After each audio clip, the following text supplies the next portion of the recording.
And so we wanted to begin with enslavement. And I went to Berlin to see the Holocaust Memorial there. It's powerful. But one of the striking things to me about it is that when you go to Brandenburg Square, there are no words. They actually trust people to bring narratives about the Holocaust with them and enter a fairly abstract memorial and have a deep and meaningful experience. And it worked for me. But we knew that when we did this memorial, we couldn't do it without words. And so we have to tell the story of what happened. And it begins with the abduction and kidnapping of 12 million Africans who were brought to the Americas. We talk about how that process of just pulling people away from their homes was traumatizing and difficult. The transatlantic slave trade ends in 1808, which is before most of the Deep South states had even formed.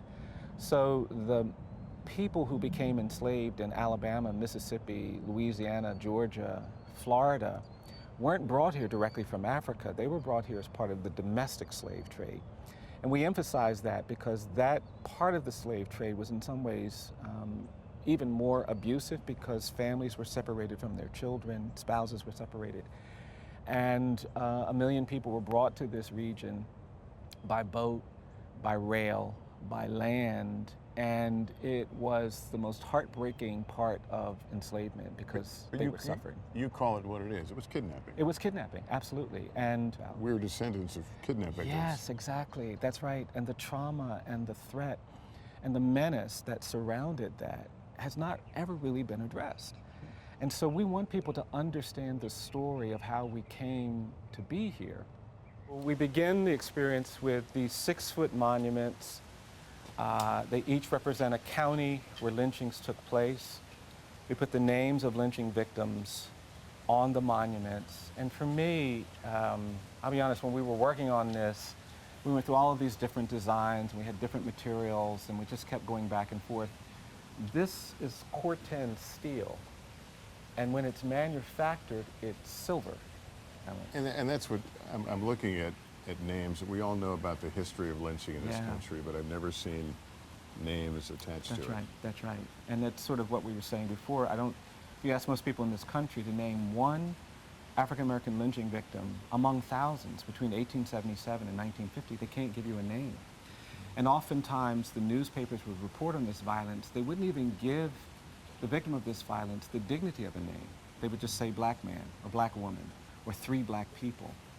And you'll see as we go through the site, there are monuments that have unknown. We know there was a lynching, but that we don't know the person's name. And for me, naming these people has been a really important part of this process. And this corridor is the corridor where we actually have the monuments at eye level. They're ground level. They are 6 feet tall because we wanted people to have some relationship to these structures. You know who they are, and you know roughly where they died. Yes. Bryan, tell me what lynching is. Describe the period and what was happening. Yeah. So there was a lot of violence during the time of Reconstruction, which we don't try to characterize here because it's so impossible to document it.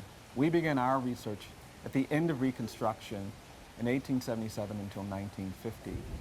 And what we mean by racial terror lynching is it's violence directed at an African American by a group who can operate and execute this violence with impunity. There's no risk that they're going to be held accountable. There's no risk that they're going to be prosecuted or sent to jail or prison. And frequently, it's known to law enforcement, it's known to organized society, and there is no response. And that's what makes it terrorism. It's this idea that people can be killed and tortured and brutalized in the public square, and there will be no accountability. It's lawlessness. I think we're actually just getting to the point where we have the space to talk about this history. You and I are both descendants of enslaved people. Our parents and grandparents were terrorized by this.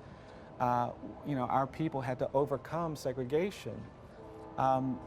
You do amazing work as a journalist. I'm a lawyer, but there hasn't been a time before this when you and I could have the opportunity to create a conversation about something like this in a place like this. And it's just, we're in the early stages of recovery. Slavery as forced servitude ends. Yes. But the legacy continues. That's right. The idea that black people are not equal to white people, they're not the same as white people, that they're inferior, survives the 13th Amendment. It is sustained by this terror and violence. And black people find themselves in a new kind of slavery. And convict leasing, which was one of the first strategies of rounding up black people, putting them in jails and prisons, and then leasing them to businesses, has been documented by historians. And as I get older, I'm starting to get weary. It's starting to exhaust me, which is why truth-telling about this history becomes so urgent. I've been pulled out of my car by the police. I've had police officers point a gun at my head and say, "Move and I'll blow your brains out." And what I've had to do is to say, it's okay, it's all right. I've had to be calm enough to manage their fear, my anger, to stay safe. And when that happens to me, I worry about what I would have done when I was 16 if that had happened. Because at 16, I would have run. And I'd be one of these statistics. So then when I see young kids, I want to make sure they're prepared to navigate that. So I'm stopping kids I don't know and say, here's what you do. But that all comes in response to the weight of this history. And if we don't get past this presumption of dangerousness and guilt, if we don't overcome this narrative of racial difference, there's always going to be glass ceilings in corporate spaces. We're never going to get where we want to get in any of the spaces that we're trying to create in this country.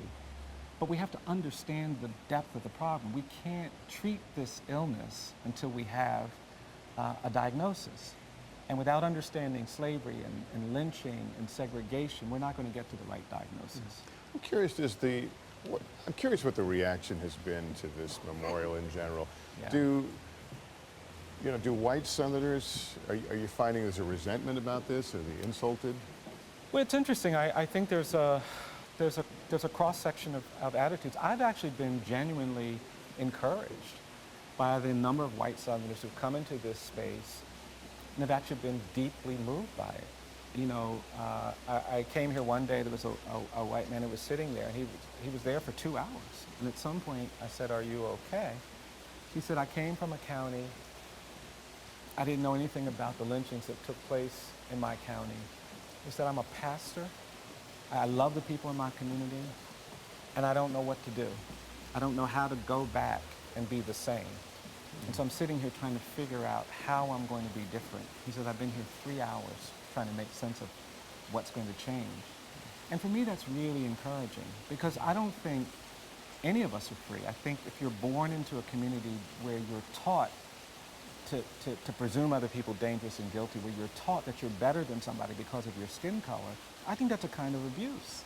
I don't think you're free either, because you don't see the humanity that's right there in front of you. You don't see the opportunities. So I think we have to let everybody know that there's something better waiting for us on the other side of this issue, white and black. And I really believe it. I think there's something better waiting for us in each of these communities, but we can't get there if we're unwilling to tell the truth about this history. Do you want these communities to feel ashamed or feel an ownership of this history? I think both. I think that you have to own it, and because it is wrong and shameful, there will be that part of it. But I don't think that's a bad thing, because what that provokes is this desire to say, "I'm sorry." It provokes this need for reconciliation. There's kind of relief as you walk out Yeah, here. I feel a sense of... Yeah, exactly. That's exactly right. That's exactly right. You know, to be out from under that shadow, from that weight is important, but to not be entirely free of it, because we have these things now that we still have to do. And we want people to feel like, okay, now we've got to claim our monument, we've got to take it back to our community, we have to own this history, we have to do something to make more people appreciate the need for recovery, for restoration, for reconciliation. Hey, NBC News fans, thanks for checking out our YouTube channel. Subscribe by clicking on that button down here, and click on any of the videos over here to watch the latest interviews, show highlights, and digital exclusives. Thanks for watching.